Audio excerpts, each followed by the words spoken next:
To me, the sound is a very important part of the picture. It's not just an assembly line thing where you sort of cut the picture and then you just dump the sound on later. It's much more thought out than that. The sound effects in Star Wars are really what gives these fantastic visuals credibility. And we just take for granted that these machines, these weapons, these aliens, enjoying your stay, these places are all real.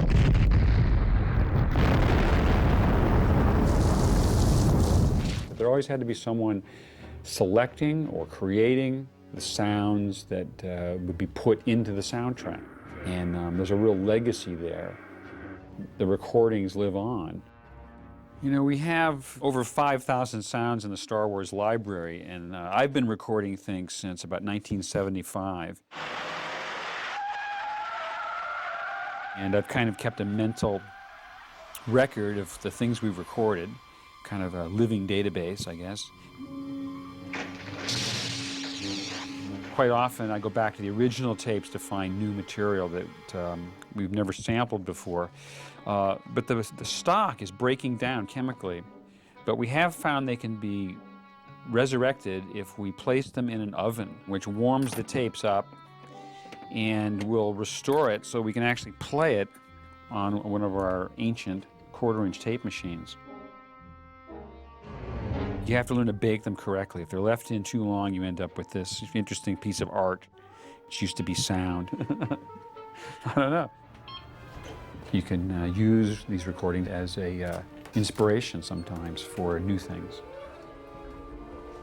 I've been working with Ben Bird, our sound designer, on Episode 2 for the last couple of years, and he's the godfather of the Star Wars sound universe.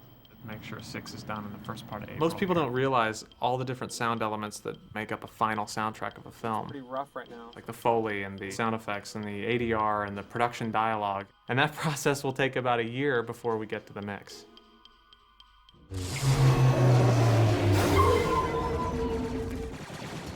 We're always on the alert for new sounds, and it's a 1942 gas air raid alert sign. It's disgusting. We collected a bunch of mechanical sirens, and that one was a real star. We took it and recorded it down in the parking garage so it really would echo. Now, we used this for the speeders diving in the speeder chase. I love mechanical sounds, you know, things that are, especially old devices, things that aren't, you just can't find them anywhere. One of the sounds we gathered was the Vickers Vimy biplane, which Matt went out and recorded. The sound of that airplane ended up being used for the sound of the gunships that are in the Clone War at the end of the film. Some of the sound of that biplane was I pitched it up and made it higher pitched sound out of it for the Geonosian fighters.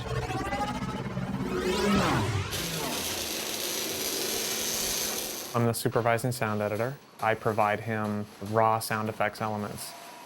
The main thing when you're out recording is you're just going to look for something unique. Something you hear, you haven't heard it before, and you grab it and you can use it for, you know, anything.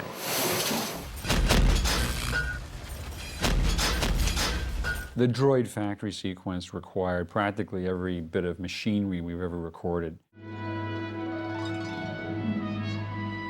Machines that we recorded back as far as Empire Strikes Back, some metal stamping machines that were used. I found in the past that we've used almost every sound we've recorded by the end of the film.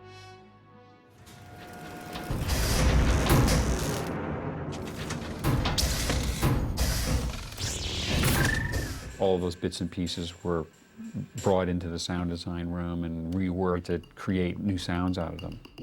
I always wanted to blend the literal with the non-literal. Always, we've made machine sounds, stamping, cutting, banging, the things you might expect with these machines. But this is a foreign, alien world. What's to say it would sound like the Ford Motor Company? It should have some otherworldly quality to it. I'm constructing this mentally as I go, so it's sort of intensive. It's composition. The idea of using percussion, musical sounds, intermixed with the actual organic sounds of the machinery. So it'll be a little bit of a surprise, have some kind of dramatic freshness to it, and to be just what the audience may expect going in. So we're just going to try it, and we can keep it separate, we can throw it away, we can use it. I just want to have follow through on this idea.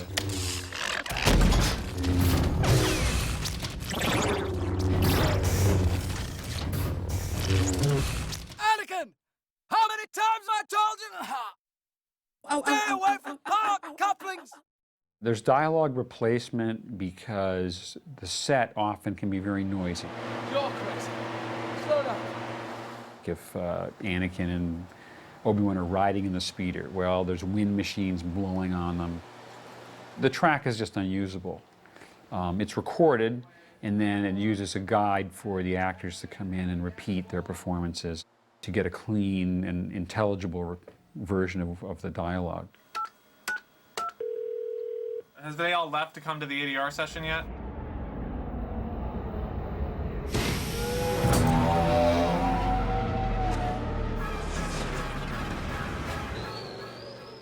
You call it Naboo, don't you? Naboo.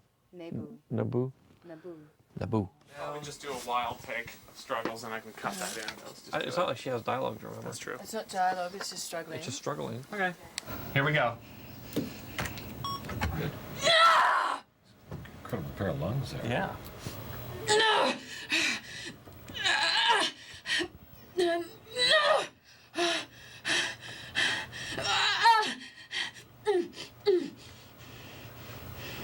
Beautiful. That was good. Let's do one more for safety and. Yep, well, that was good. What sort of movie are we doing? Exactly. An action picture. Here we go for take two.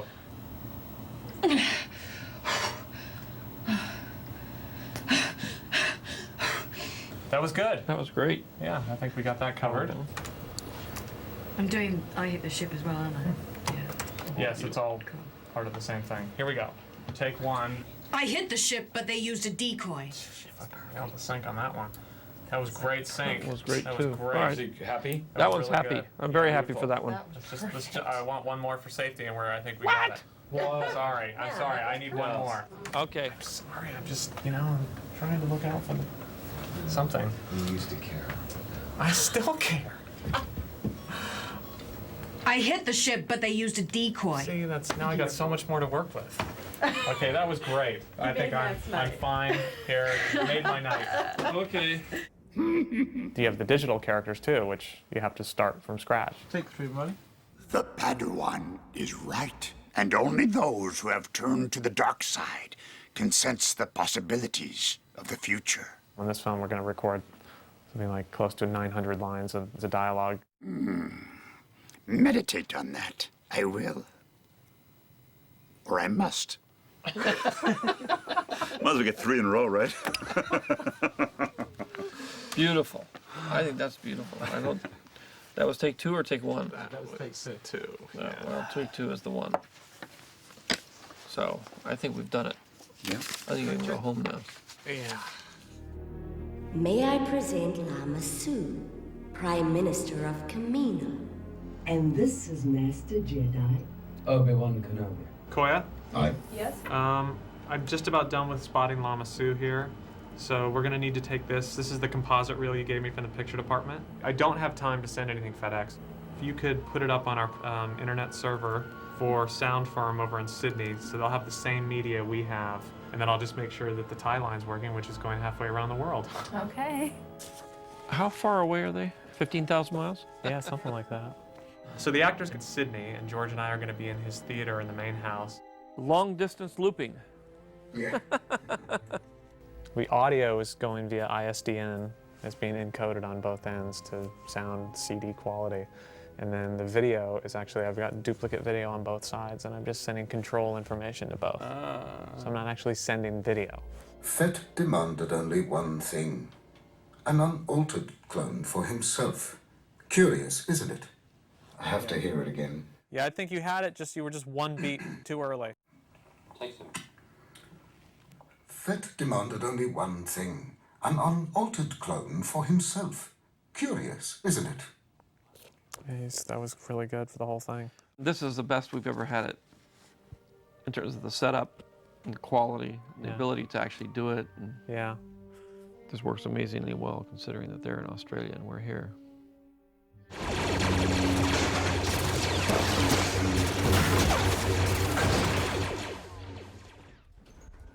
We tend to work with a smaller crew over a longer period of time compared to other feature films. We actually have a very small sound editing crew. We really did this film with 2 principal sound effects editors. We have those elements of the metal, and then I'm going to add some dirt in. And then we still have these unrolling effects too, which are when the... Bruce has been doing all the Geonosian crowds and all the crashes and impacts and you know, that sort of thing. Terry's working on the lasers. I'm doing the creatures. Some poor person is going to have to do all the lightsabers. Right. Who is that person? Hiya, Terry. How are you? So what do we have today? Do I hear the arena? A little bit of it, sure. See how dense it is.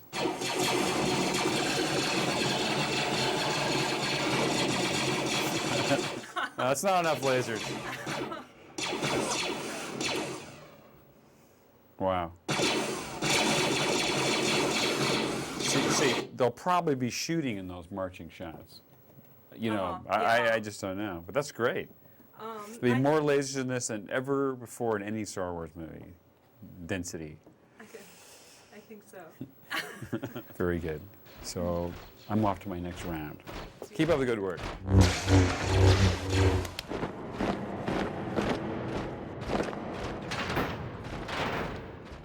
Foley are the sound effects that are really too specific to be found in a library. I got the dippity-doo and the chamois. You know, I'm going to bring this over. We'll spot the scenes with the Foley department, and they will go through like an old radio play and perform them like with props. And the Foley editors will then put that in exact sync with the picture, and we'll mix it down as part of the effects track. There was some really excellent Foley sounds done by Denny Thorpe and Jana Vance for the Cahoons crawling across the floor. Give it a go. Thank you.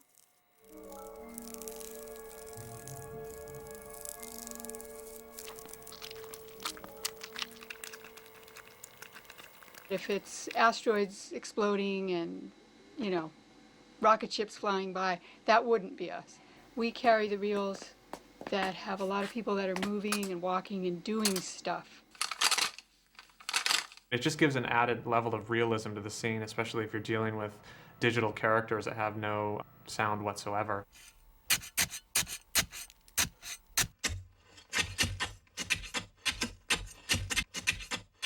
Yeah, that's really good. That's awesome. Nice job recording too, Pat. Yeah.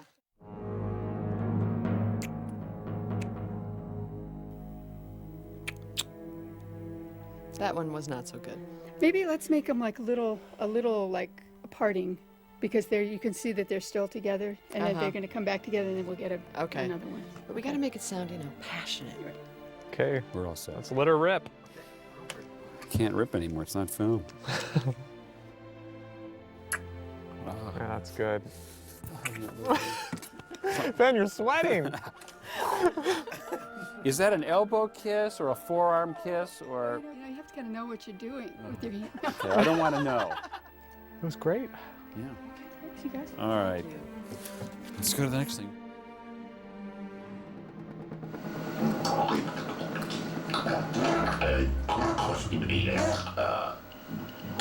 Right now I'm just trying to create some buzzy, insecty kind of sounds out of actual speech. We started out speaking English, and then we slowly changed it word at a time. And then we started talking through the edge of a piece of paper, making a buzzy sound. I started cutting it up in little pieces and changing the speed, make it so it's too fast. You know, you could never say it this way live.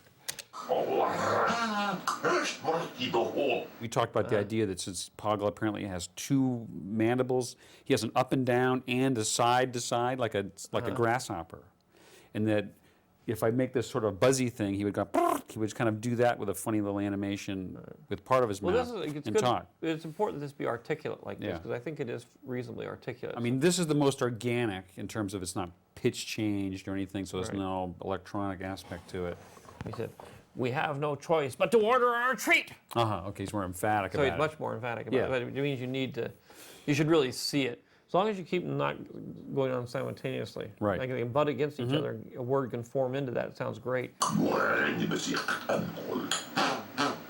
Yeah, it's good. It's the last voice in the whole film right now for me. From here on in, it's just a giant mix.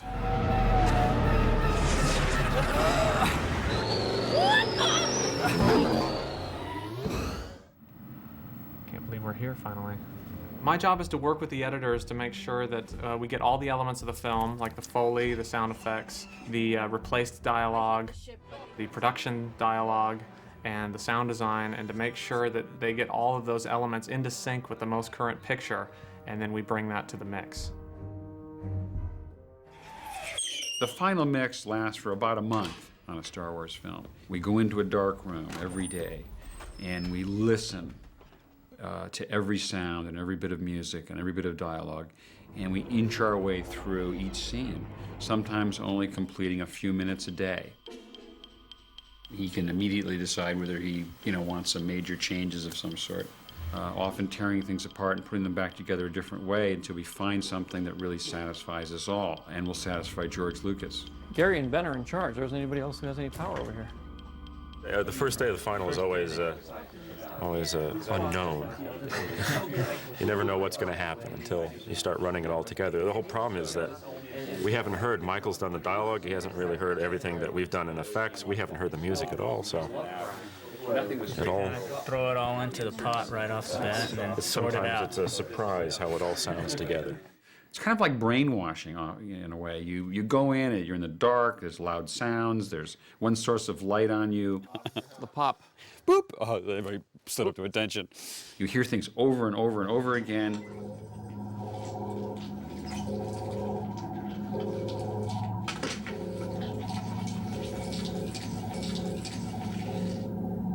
Yeah, be careful with their little squeaky sounds, their little chirpy chipmunk sounds. Yeah, there's some great Foley in here, but I guess you don't have Foley, do you? There's a little cutie stuff in there. I think it's too close to what R2 does, and it's also. I think that is R2. You're hearing the R2. It's R2 sleeping off screen. He's snoring. Well, and get rid of it. He's paid by the beat, George. Yeah, he jabbers. R2 was lost, and I hope he's not too disappointed. But it happens to all of us. We do things that get cut out of the movie. I've done a million things that are cut out of the movie, so. It would be nice if we could record for that guy that almost runs into Obi-Wan, not the two guys, but the first guy. Uh-huh. Maybe you should say, "What the?" It's a traditional line. It's in all the movies, and it'd be a good place for it, I think.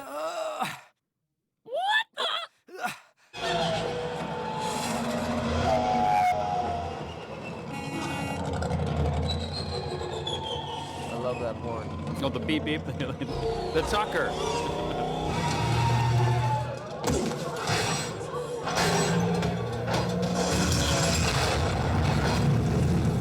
Well, now we got reel 1 done. Now what do we do? Can you put up reel 2, please? All right, well, good luck. Take 2 aspirin, call me in the morning. But minor details, they add up to things. They can add up to significant changes if you do enough of them. Coming right up here, it's like that and that. So I'm doing now is a welding, which is, I think, going to take a while. Yeah, I know. Well, I'm not rushing you. I'm just thinking checking ahead. in.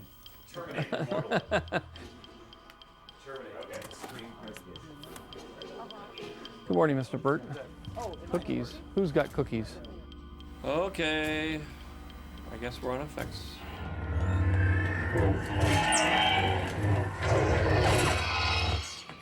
I think it needs to be more like chattering, like crying. And that kind of stuff. Not this kind of sounds. Borrow that microphone for a second?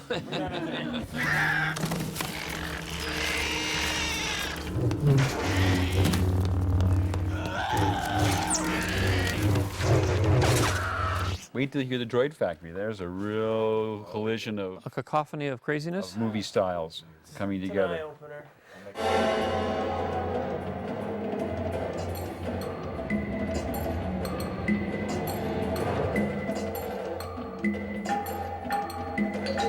Now, what do you think about this? It's a tough one. I just don't think the percussion is strong enough to withstand what's going on in there.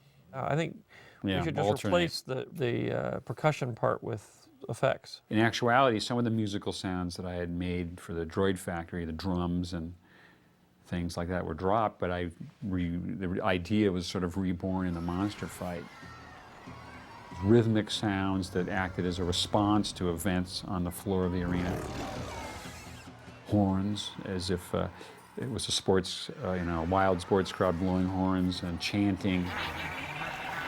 Kinds of things that we immediately associate with the emotions of a giant crowd in a stadium. It was a good trade, actually. Because that's the nature of making these films, that you can always change something, and there's always you can revisit a scene and evaluate it one more time. It's an ongoing process that is really only brought to the end by the calendar. I don't know whether I should bring it up now, but I guess I should. Yeah. I had a rather, this is just an aside, which will probably cause you a lot of angst. But we're almost done, so I can't do this anymore. It's back in Palpatine's office. The little hologram comes on, and he says, "Good, we'll deal with this later. Send them in." Yeah. That should really be good. Send them in. We'll deal with this later. See what you can do. I'm gonna cook up some, cook up the words.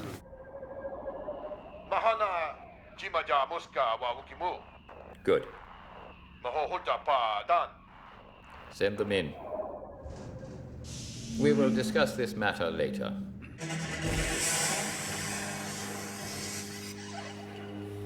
I don't think so. What is this sound? I'm not going to go tell you. Actually, it's arcing. It's electrical arcing. From 25 years ago. Yeah. Just seems like it's not good enough.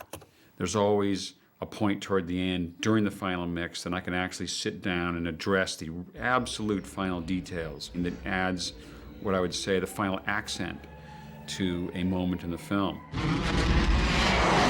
During the asteroid chase, which is basically a sound effects only sequence, it was hard to come up with a sound for the seismic charge that would have dramatic contrast to every sound that had just preceded it. It didn't occur to me until we were in the final mix, struggling with this problem, that the best solution might be to have no sound. I reasoned that all energy was pulled into it. No sound could escape. And it was only after it had detonated that somehow the energy was released and then the sound occurred. I created what I call an audio black hole.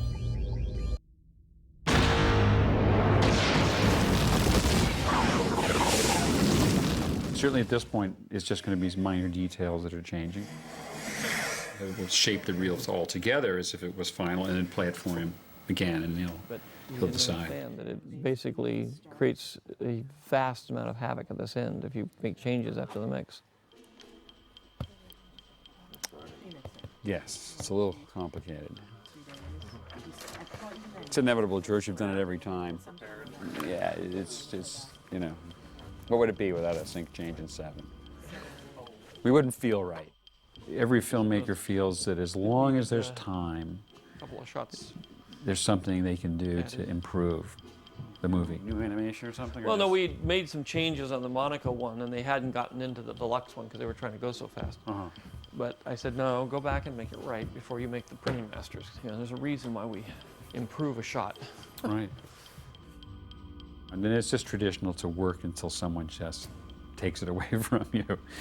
You know, films are not released, they escape.